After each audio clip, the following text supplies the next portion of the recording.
My daughter didn't speak to me for 8 years. She said I was a poor old man worthy of pity. When I received an inheritance of $23 million, she showed up at my gate with her bags and said, "Daddy, I believe it's time for a fresh start. I've decided to live with you." Subscribe to the channel for more stories like this and comment the city you're watching from. 8 years. 8 long years since I last heard my daughter's voice. And still, her words echo in my mind like a broken record that won't stop playing.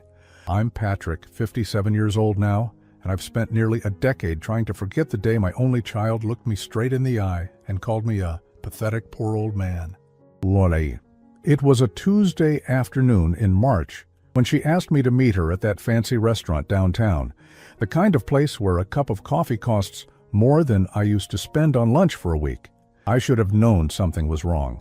Sarah never wanted to be seen with me in public, especially not somewhere her new crowd might spot us together. I remember walking into that place, feeling every eye on my worn jeans and faded polo shirt.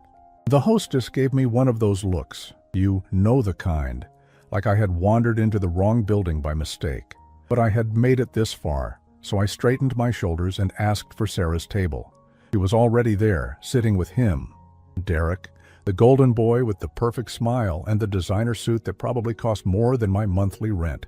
He didn't even look up when I approached, just kept scrolling through his phone like I was invisible. "Dad," Sarah said, and there was something cold in her voice that made my stomach clench. She didn't stand up to hug me, didn't even smile. I sat down across from them, my hands feeling awkward on the white tablecloth. "Hi, sweetheart, you look beautiful." And she did. My little girl had grown into this stunning woman with perfect makeup and jewelry that sparkled under the restaurant's soft lighting. But her eyes, those eyes that used to light up when she saw me coming home from work, were distant now, almost hostile. "We need to talk," she said, glancing at Derek, who finally looked up from his phone with an expression of barely contained irritation. That's when my heart started racing. The way she said it, the way Derek was looking at me like I was some kind of pest they needed to deal with. I knew this wasn't going to be a pleasant conversation. "Sarah, what's going on?" I asked, trying to keep my voice steady. She took a deep breath, and for a moment I thought I saw a flicker of the little girl who used to curl up in my lap while I read her bedtime stories. But it disappeared as quickly as it came. "I'm getting married," she announced. The words should have filled me with joy.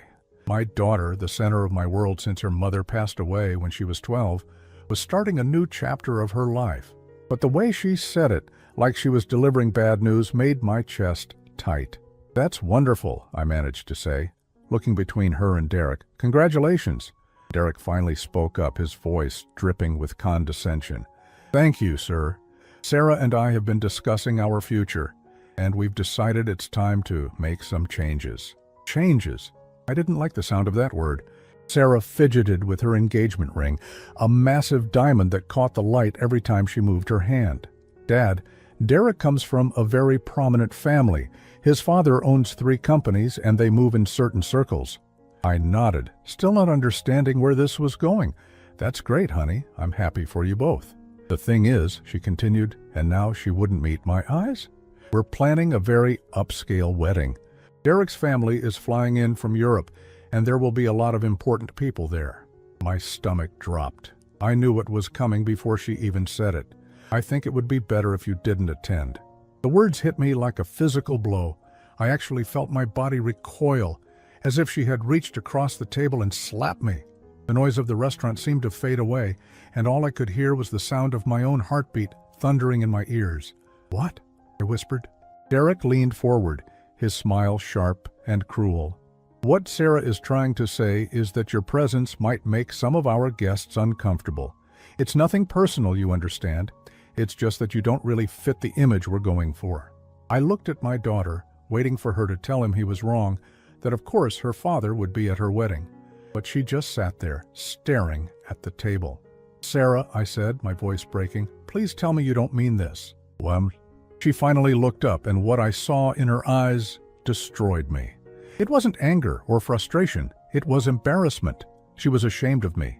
"Dad, you have to understand. This is important to me.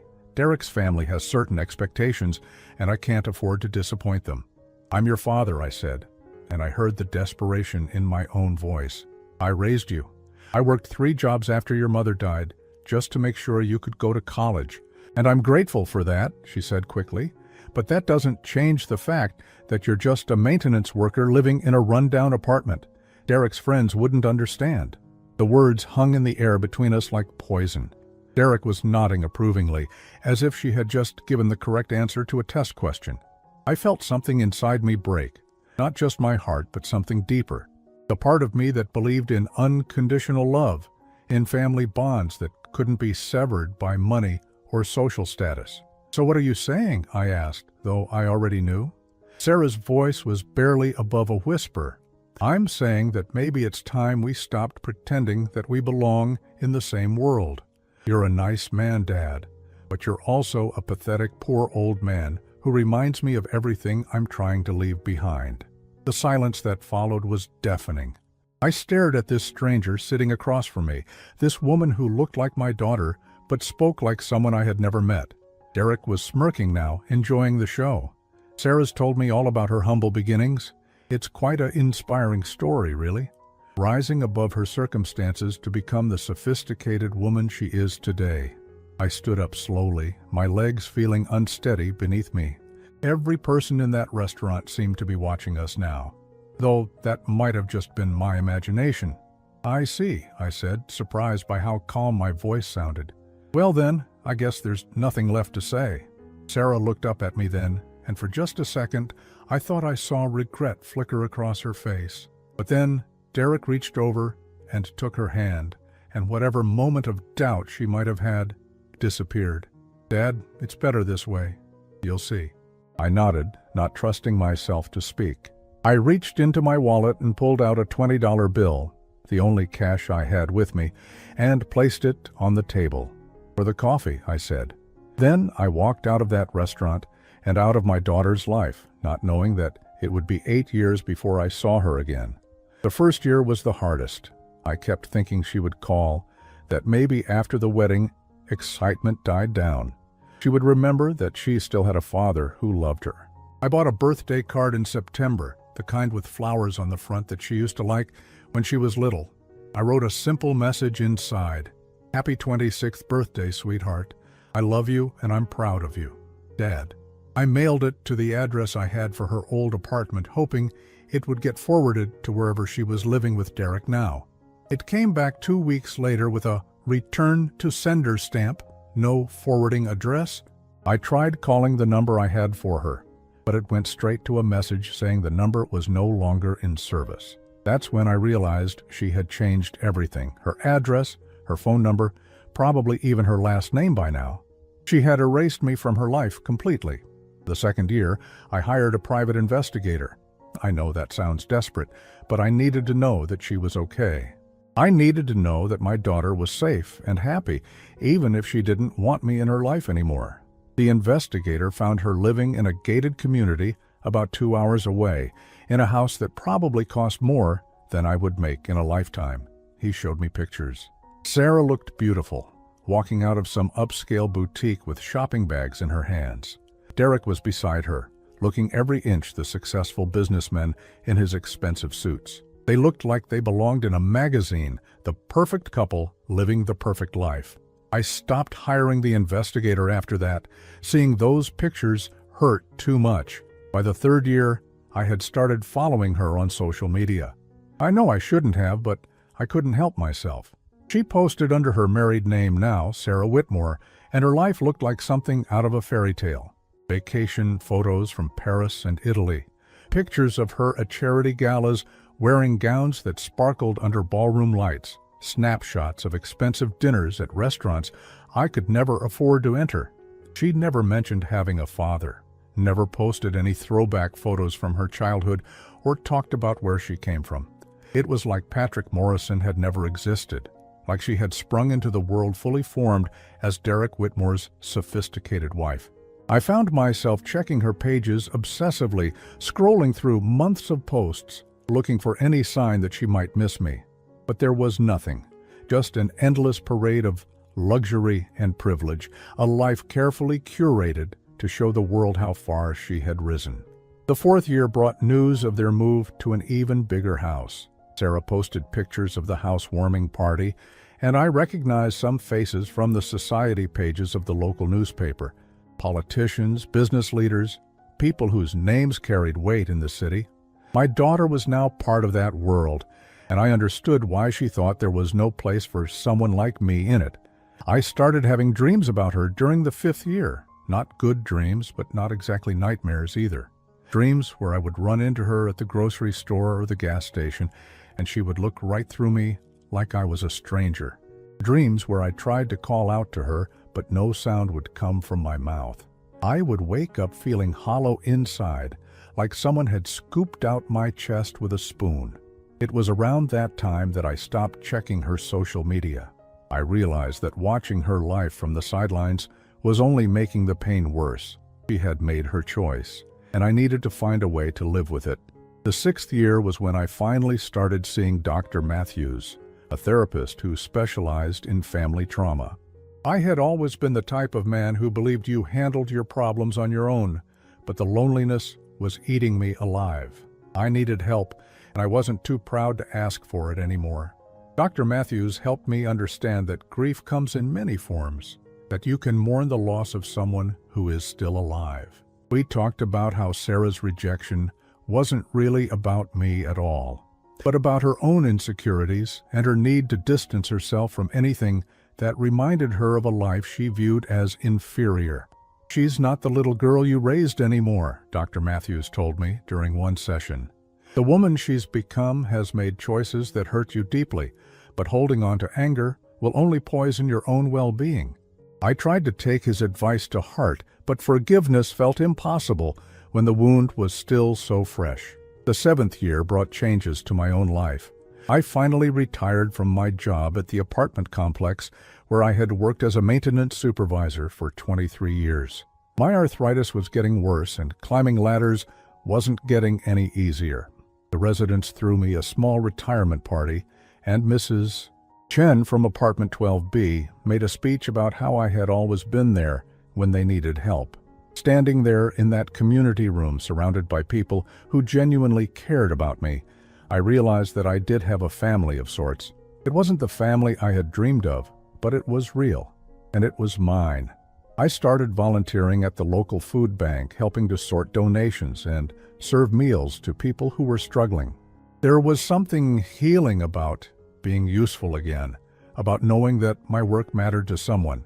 I met other volunteers who had their own stories of loss and disappointment, and I began to understand that I wasn't alone in my pain. By the 8th year, I had built a quiet but fulfilling life. I had my small apartment, my volunteer work, and a few close friends who knew my story and accepted me anyway. I still thought about Sarah every day, but the sharp edge of grief had dulled into a manageable ache. I stopped expecting her to call. I stopped imagining scenarios where she would show up at my door asking for forgiveness. I accepted that some bridges, once burned, can never be rebuilt. That's why, when she finally did show up, I almost didn't believe it was real. It was a Thursday morning in late October when I heard the knock on my door. I was drinking my coffee and reading the newspaper, enjoying the quiet of my morning routine. The knock was tentative at first, then more insistent. I opened the door, and there she was, my daughter, standing on my doorstep with 2 expensive suitcases at her feet and a smile that didn't quite reach her eyes. "Hello, Dad," she said, as if 8 years of silence was nothing more than a brief pause in conversation. "I believe it's time we started over. I've decided to come live with you." I stood there frozen, my coffee mug still in my hand, trying to process what I was seeing. She looked older, more polished than in her social media photos, but there were lines around her eyes that hadn't been there before. Behind her smile, I caught a glimpse of something that looked almost like desperation. And that's when I knew that Sarah Whitmore hadn't come home to reconcile with her father. She had come because she needed something from Patrick Morrison, and whatever it was important enough to make her swallow 8 years of pride. 3 weeks before Sarah showed up at my door, my life changed in a way I never could have imagined. It started with a phone call on a Tuesday afternoon, while I was sorting canned goods at the food bank. Mrs. Rodriguez, who managed the volunteer schedule, tapped me on the shoulder and pointed toward the office. "Patrick, there's a call for you. Says it's urgent." I wiped my hands on my jeans and walked to the small office in the back, wondering who could possibly be calling me there. I had given the food bank's number as my emergency contact for a few things, but I couldn't think of any emergency that would require reaching me immediately. "This is Patrick Morrison," I said into the phone. "Mr. Morrison, this is James Hutchinson from Hutchinson, Bradley and Associates. We're an estate planning firm here in the city. I'm calling regarding the estate of your uncle, Thomas Morrison." I frowned, trying to place the name. Uncle Thomas, my father's brother, the one who had moved away when I was still a kid and never came back for family gatherings. I hadn't seen him in probably 30 years, maybe longer. "I'm sorry, Mr. Hutchinson, but I think there might be some mistake. My Uncle Thomas and I weren't close. I barely knew him. I understand this might come as a surprise, Mr. Morrison, but according to Mr. Thomas Morrison's will, you are named as his sole beneficiary. I'm going to need you to come to our office to discuss the details of your inheritance." The word inheritance hit me like a physical blow. I actually had to sit down in the rickety office chair, my legs suddenly feeling unsteady. "I'm sorry, what did you say?" "Your Uncle Thomas passed away 6 weeks ago. He lived a very private life, which is why it took us some time to locate you. But his will is very clear. He has left his entire estate to you, Mr. Morrison." I tried to process what he was telling me. Uncle Thomas had always been the mysterious figure in our family stories, the one who had made it big somehow, but never stayed in touch. My father used to mention him sometimes, usually with a mixture of pride and resentment. "Mr. Hutchinson, can you tell me what exactly we're talking about here? I mean, what kind of estate?" There was a pause on the other end of the line, and I could hear papers shuffling. "Mr. Morrison, I think it would be better if we discussed this in person. Are you available to come to our office tomorrow morning? Say, 10 o'clock? The formal tone in his voice made my stomach flip. This wasn't about a few $1,000s or some old furniture. This was something bigger. "Yes, I can be there." He gave me the address, and I wrote it down on a scrap of paper with shaking hands. After I hung up, I sat in that little office for a full 10 minutes, staring at the wall and trying to make sense of what had just happened. The next morning, I put on my best shirt and the one pair of dress pants I owned and took the bus downtown to the law office. The building was one of those gleaming towers that made me feel small just looking at it. The lobby was all marble and glass, with security guards who looked like they could bench press my entire apartment. The elevator ride to the 23rd floor felt like it took forever. When the doors opened, I found myself in a reception area that was nicer than any place I had ever been in my life. The receptionist, a young woman with perfect hair and a smile that looked expensive, directed me to Mr. Hutchinson's office. James Hutchinson was a man in his 50s with silver hair and a handshake that conveyed both warmth and authority. His office overlooked the city, and I could see the neighborhood where I lived spread out below like a miniature model. "Mr. Morrison, please have a seat. Can I offer you some coffee?" I accepted the coffee, mainly because it gave me something to do with my hands. Mr. Hutchinson settled behind his massive desk and opened a thick folder. "I want to start by saying that your uncle spoke of you fondly, even though you hadn't been in contact for many years. He followed your life from a distance, and he was proud of the man you became." That statement confused me. Proud of what? I was a maintenance worker living in a small apartment with a daughter who was too ashamed to have me at her wedding. What was there to be proud of? "Mr. Hutchinson, I appreciate that, but I think you might have me confused with someone else. I'm nobody special." He smiled at that, the kind of smile that suggested he knew something I didn't. "Your uncle didn't think so. He made his fortune in real estate, starting with a single property and building an empire over 40 years. But he never married, never had children. When it came time to decide what to do with his wealth, he chose family." He opened the folder and pulled out a document that looked official and intimidating. "Mr. Morrison, your Uncle Thomas has left you $23 million. The words didn't register at first. I heard them, but they seemed to bounce off my brain like they were spoken in a foreign language. "I'm sorry, what? $23 million. The bulk of it is in liquid assets, stocks, and bonds that can be easily accessed. There's also a house in Malibu and a condo in Manhattan, both of which are worth considerable amounts on their own. I set down my coffee cup because my hands were shaking too badly to hold it steady. $23 million. The number was so large, it didn't seem real. "There has to be some mistake," I whispered. "There's no mistake, Mr. Morrison. Your uncle was very specific in his wishes. He also left a letter for you." He handed me an envelope with my name written in careful handwriting. Inside was a single sheet of paper with a short message. "Patrick, I know we lost touch over the years, but I never stopped caring about my brother's son. I heard about what happened with Sarah, and I want you to know that her rejection of you says nothing about your worth as a man. You raised a daughter, worked hard your whole life, and maintained your dignity even when others didn't appreciate it. This money comes with no strings attached. Use it however you see fit. I hope it brings you some measure of happiness. Your uncle, Thomas." I read the letter 3 times before the words sank in. He had known about Sarah. Somehow, from wherever he was living his private life, he had known about my daughter's rejection and the years of silence that followed. "How did he know?" I asked Mr. Hutchinson. "Your uncle hired investigators to keep track of family members. Not to interfere, just to know how everyone was doing. He was particularly concerned about you after he learned about the situation with your daughter." The irony wasn't lost on me. I had hired an investigator to find Sarah, and Uncle Thomas had hired investigators to keep track of me. We were all watching each other from a distance, too proud or too hurt to reach out directly. "What happens now?" I asked. "Now you become a very wealthy man, Mr. Morrison.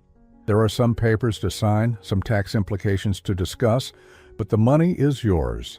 Your uncle also instructed us to set up accounts that will allow you immediate access to funds while the larger transfers are processed." I left that office in a daze with a check for $50,000 in my pocket as an advance on my inheritance, and a stack of papers that would change my life forever. On the bus ride home, I kept looking at the check, half expecting it to disappear like something from a dream. But it was real. All of it was real. For the first time in 8 years, I found myself thinking about Sarah not with pain, but with a bitter sense of irony. She had rejected me because I was poor, because I was an embarrassment to her new life of wealth and status. Now I was worth more money than she and Derek would probably see in their entire lives combined. The universe, it seemed, had a twisted sense of humor. That night, I sat in my small apartment, looking around at the modest furniture and worn carpet that had been my world for so many years. Tomorrow, I could buy any house I wanted, any car, any life I could imagine.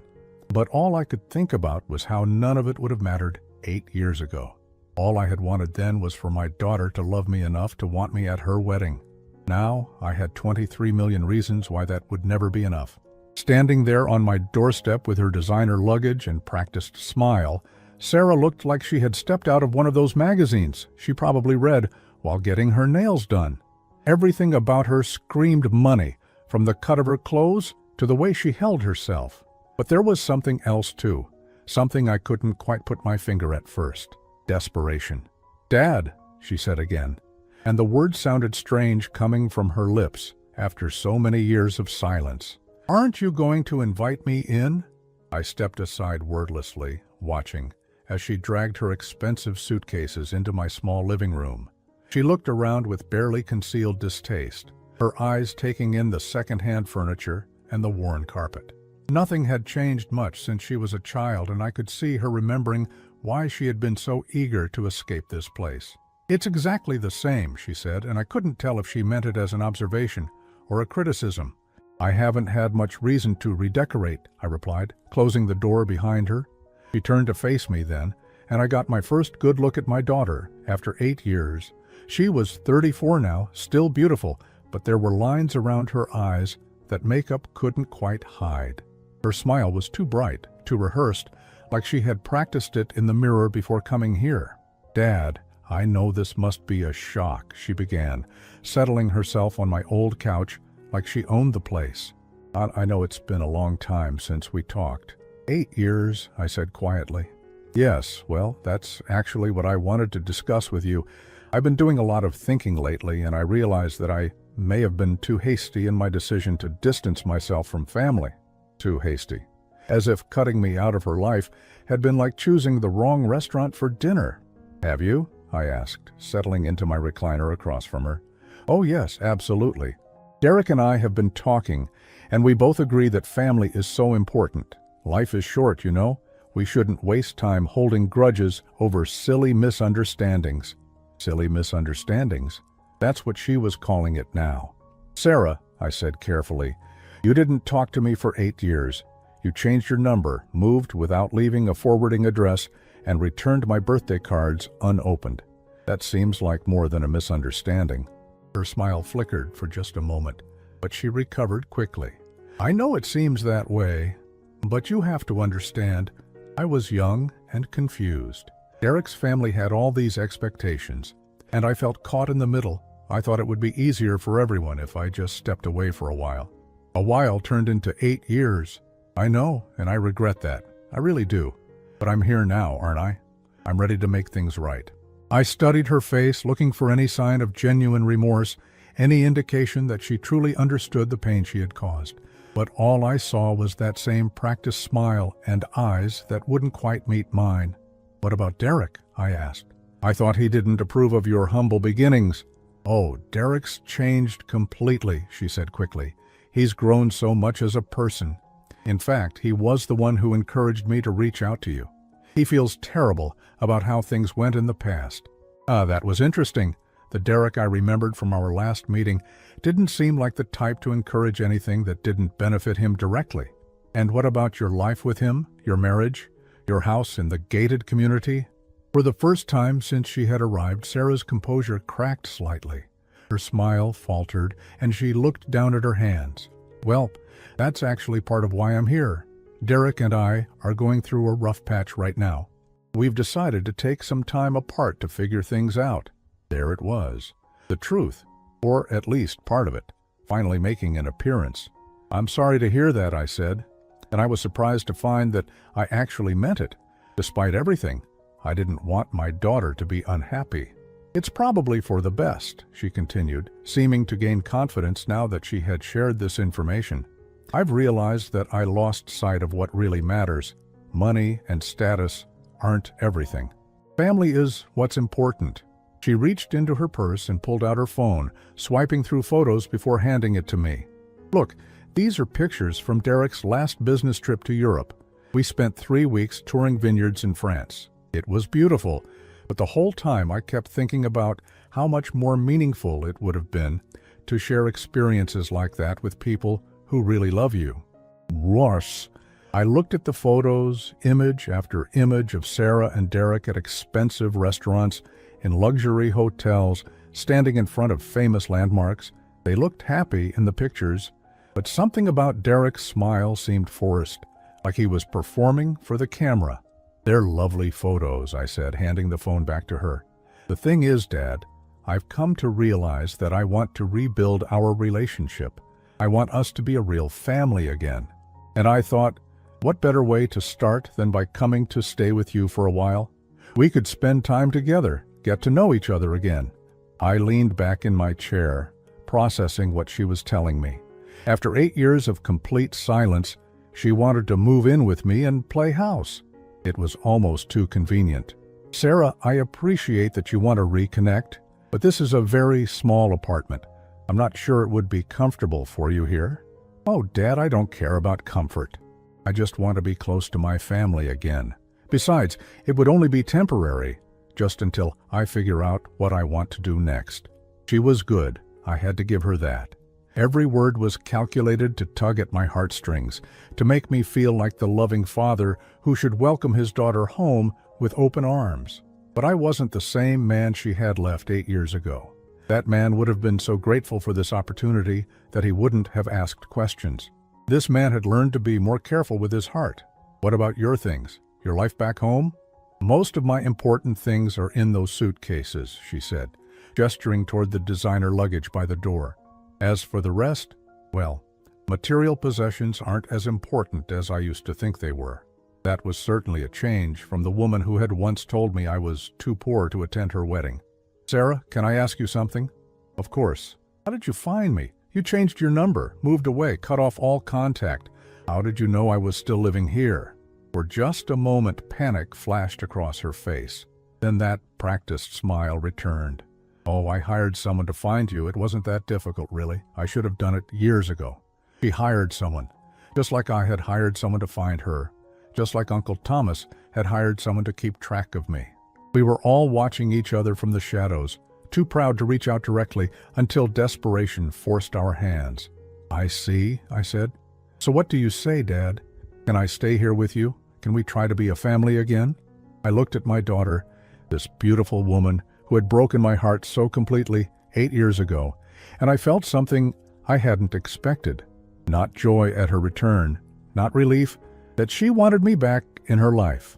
I felt suspicious, because Sarah had always been a smart girl, and smart people don't suddenly change their entire worldview without a very good reason. And somehow I had the feeling that her very good reason had nothing to do with missing her father and everything to do with the $23 million that now sat in my bank account. The question was, how had she found out about the money? And more importantly, what was she really after? I let Sarah stay that first night, but I didn't sleep. I lay in my bed listening to her move around in the living room, hearing the rustle of expensive fabric as she tried to get comfortable on my old couch. Every sound she made reminded me that my daughter was back in my life, but not for the reasons I had once dreamed about. The next morning I made coffee and watched her emerge from the living room, looking perfectly put together despite having slept on a sofa that was older than her marriage. She had somehow managed to make herself look like she belonged in a magazine again, even in my shabby little apartment. "Good morning, Dad," she said brightly, as if this was the most natural thing in the world. "That coffee smells wonderful."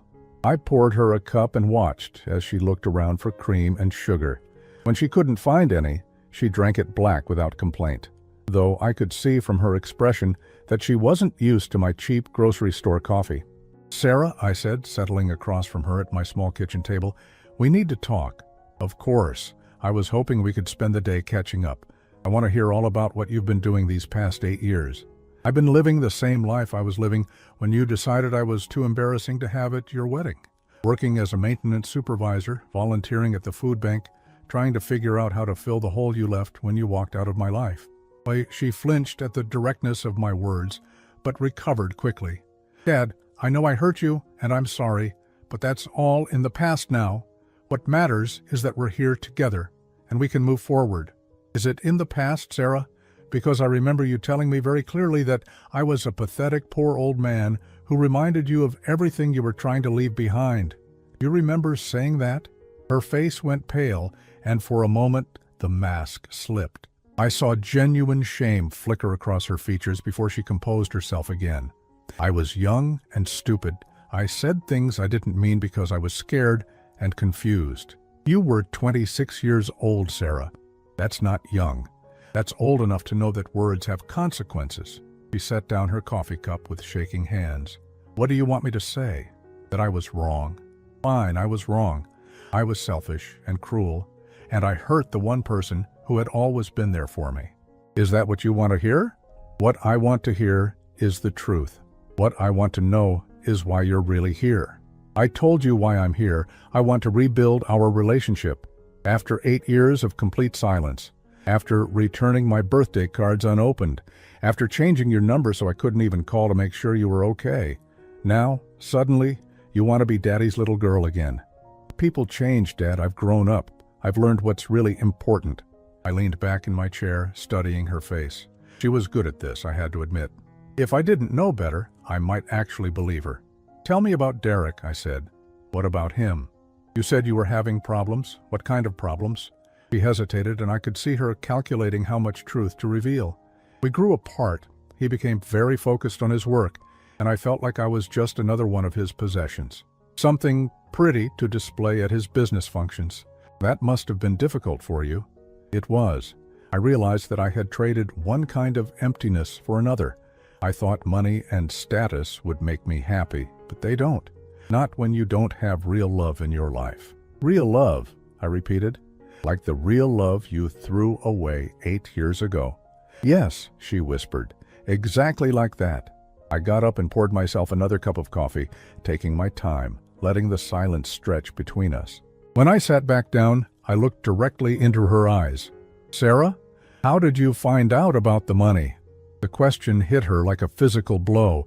All the color drained from her face, and her carefully constructed composure shattered completely. What money? She stammered. The $23 million my Uncle Thomas left me. The inheritance I received 3 weeks ago. How did you find out about it? She opened her mouth, but no words came out. For the first time since she had arrived, she looked like the lost little girl I remembered from her childhood. I don't know what you're talking about, she finally managed. Don't lie to me, Sarah. You're here for the money. You found out somehow that your pathetic poor old father isn't so poor anymore, and you decided it was time to reconcile. Isn't that right?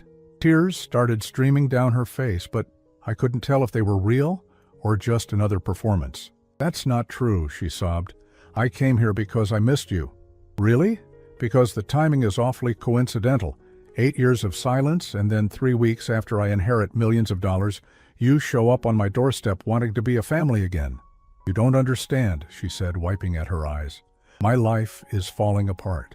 Derek is leaving me. He's been having an affair with his secretary, and he wants a divorce. I'm going to lose everything.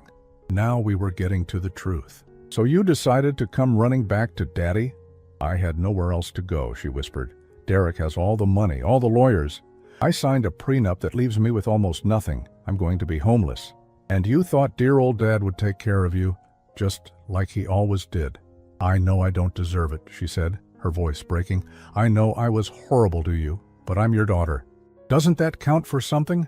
I looked at this woman sitting across from me, this stranger who looked like my child, but had the heart of someone I didn't recognize. Part of me wanted to comfort her, to tell her that of course she could stay, that I would take care of her just like I always had. But I wasn't that man anymore.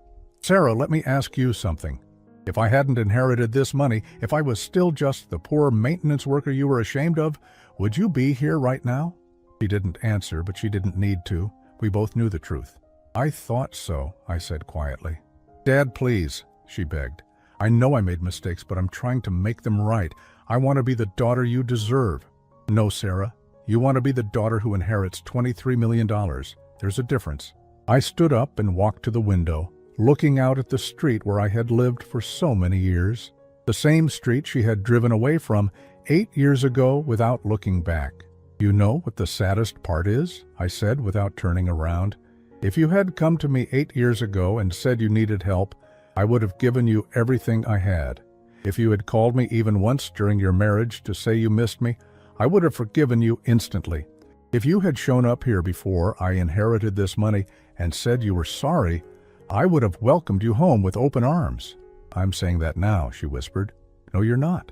You're saying it because you need something from me. You're saying it because you found out I'm rich now, and you think that changes everything. I turned to face her, and what I saw in her eyes broke what was left of my heart. Not remorse, not love, but calculation. Even now, even caught in her lie, she was trying to figure out how to get what she wanted. Get out, I said quietly. Dad, please, get out of my house, Sarah. Take your designer luggage and your crocodile tears and get out. You can't be serious. I have never been more serious about anything in my life. She stood up slowly, her face a mask of disbelief. You're really going to throw me out? Your own daughter? My daughter died 8 years ago in a restaurant downtown. The woman standing in front of me is a stranger who happens to share her DNA. Fine, she said, her voice turning cold. Fine, but don't think this is over. I'm still your daughter, whether you want to admit it or not. And daughters have rights. There it was, the threat I had been waiting for. She wasn't just here for a handout. She was here to claim what she thought was rightfully hers. Get out, I repeated. Now. She grabbed her suitcases and headed for the door, but stopped before opening it. You'll regret this, she said, without turning around. When you're old and alone and dying, you'll remember that you chose money over your own daughter. I didn't choose money over my daughter, Sarah. You did, 8 years ago. The door slammed behind her, and I was alone again. But this time, the silence didn't feel empty. It felt like freedom. 3 hours after Sarah left, she was back. I heard her car pull up outside my apartment, the engine running as she sat there for several minutes before finally getting out. This time, she didn't have her suitcases. This time, she had brought reinforcements. Derek stood behind her when I opened the door, looking every bit the successful businessman in his tailored suit and expensive watch. But there was something different about him now, something desperate around the edges that reminded me of a cornered animal. "Mr. Morrison," he said, extending his hand like we were old friends. "It's been far too long." I didn't shake his hand. "Sarah," I said, ignoring Derek completely. I thought I made myself clear. "Dad, please, just listen to me for 5 minutes. That's all I'm asking." "You brought him," I said, nodding toward Derek. "The man who convinced you that I wasn't good enough to attend your wedding. What exactly did you think that would accomplish?" Derek stepped forward, his voice smooth and practiced. "Mr. Morrison, I think there's been a misunderstanding. Sarah and I have had our differences, yes, but we're working through them. What's important now is family." "Family," I repeated. Interesting choice of words, considering you spent 8 years making sure I wasn't part of yours. "I know I made mistakes," Derek said, and I could see him turning on the charm that had probably made him successful in business. "I was young and arrogant, and I didn't appreciate what Sarah was giving up to be with me. But I've learned from those mistakes. Have you?" "Absolutely. In fact, I want to make amends. I want to formally invite you to be part of our family again. We could spend holidays together, maybe take some trips. I understand you've recently come into some money, and I have to say that opens up a lot of possibilities for all of us." There it was, the real reason they were both here. "Possibilities," I said. "Oh yes," Derek continued, warning to his subject. "Sarah and I have been discussing some investment opportunities that might interest you. Real estate ventures, business partnerships. With your new resources and my business acumen, we could build something really impressive together." I looked at Sarah, who was nodding eagerly beside him. "Is that what this is about? A business partnership?" "It's about family," she said quickly. "But if we can also help each other financially, what's wrong with that?" "What's wrong with that," I said slowly, "is that 8 years ago you told me I was worthless because I didn't have money. Now you want to be my partner because I do have money. Do you see the problem with that logic?" Derek laughed, the sound sharp and condescending. "Mr. Morrison, let's be realistic here. Sarah was very young when she said those things. People change. Circumstances change. What matters is the opportunity we have right now." "The opportunity to what?" "To let you help me spend my inheritance? To build something together," Sarah said. "To create a legacy that we can all be proud of." I stepped back and looked at both of them standing on my doorstep, these two people who had spent 8 years making it clear that I was beneath their notice. Now they were here with their hands out and their practiced smiles, treating me like I was the answer to their problems. "Sarah," I said, "do you remember what you said to me that day in the restaurant?" "Dad, I've already apologized for that. You called me a pathetic poor old man. You said I reminded you of everything you were trying to leave behind. You said I didn't fit the image you were going for." "I was wrong," she said, but I could hear the impatience creeping into her voice. "Were you? Or were you just being honest about how you really felt?" Derek was getting annoyed now, his charm starting to slip. "Look, Mr. Morrison, we can stand here and relitigate the past all day, or we can focus on the future. You have $23 million, and frankly, you're not getting any younger. Wouldn't you rather spend your remaining years building something meaningful with your family instead of sitting alone in this dump?" The mask was coming off. Finally. "This dump," I said, "is where I raised your wife. This dump is where I worked 3 jobs to make sure she could go to college and have opportunities I never had. This dump is the home she was ashamed to bring you to." "Times change," Derek said curtly. "What matters is what we do going forward." "You're right," I said. "Times do change. For instance, 3 weeks ago, I was a poor old man, living alone in a small apartment. Today, I'm a rich old man, living alone in a small apartment. But you know what hasn't changed?" "What?" Sarah asked. "I'm still the same person I was 3 weeks ago. I'm still the man who loved you unconditionally for 26 years. I'm still the father who would have done anything for his daughter. And you're still the woman who threw all of that away because it wasn't good enough for you. That's not fair, she protested. Isn't it? If I had never inherited this money, would you be here right now? That's not the point. That's exactly the point. You didn't come here because you missed me or because you realized you made a mistake. You came here because you found out I was rich, and you decided that rich Patrick Morrison might be worth having a relationship with. Derek was done pretending to be patient. Look, old man, we're offering you a chance to be part of something bigger than yourself. You can play the victim all you want, but at the end of the day, you're going to die alone in this pathetic little apartment, and nobody's going to remember you existed. Maybe, I said, but at least I'll die with my dignity intact. I turned to Sarah, who was looking back and forth between Derek and me, like she was watching a tennis match. Sarah, I want you to listen to me very carefully. 8 years ago, you had a father who loved you more than his own life. You could have had that forever, for free, no conditions attached, but you decided it wasn't worth having unless it came with money and status. Dad, I'm not finished. Today you have $23 million sitting in bank accounts with my name on them, but you'll never see a penny of it. Her face went white. What do you mean? I mean I've already made arrangements to donate every cent of that money to charity. The food bank where I volunteer is getting the largest portion, but there are also donations going to homeless shelters, literacy programs, and organizations that help people who have been abandoned by their families. You can't do that, Derek sputtered. You can't just give away that much money out of spite. I'm not doing it out of spite. I'm doing it because those organizations understand the value of unconditional love and support. They help people without asking what they can get in return. Sarah was crying now, real tears this time, not the calculated ones from earlier. Dad, please, you don't understand. Derek is leaving me. I'm going to have nothing. Then you'll know exactly how I felt 8 years ago when you left me with nothing. This is insane, Derek said. Sarah, we're wasting our time here. Your father is clearly having some kind of mental breakdown. We'll contest this. We'll prove he's not competent to make these kinds of decisions. I smiled at that. Good luck with that. I've already had a psychiatric evaluation done by 2 different doctors, just to make sure no one could question my mental state. I'm perfectly competent, and I'm perfectly clear about what I want to do with my money. Which is what, exactly? Sarah asked through her tears. I want to make sure it goes to people who understand that love isn't conditional on bank account balances. I want it to help people who have been discarded by their families, just like I was.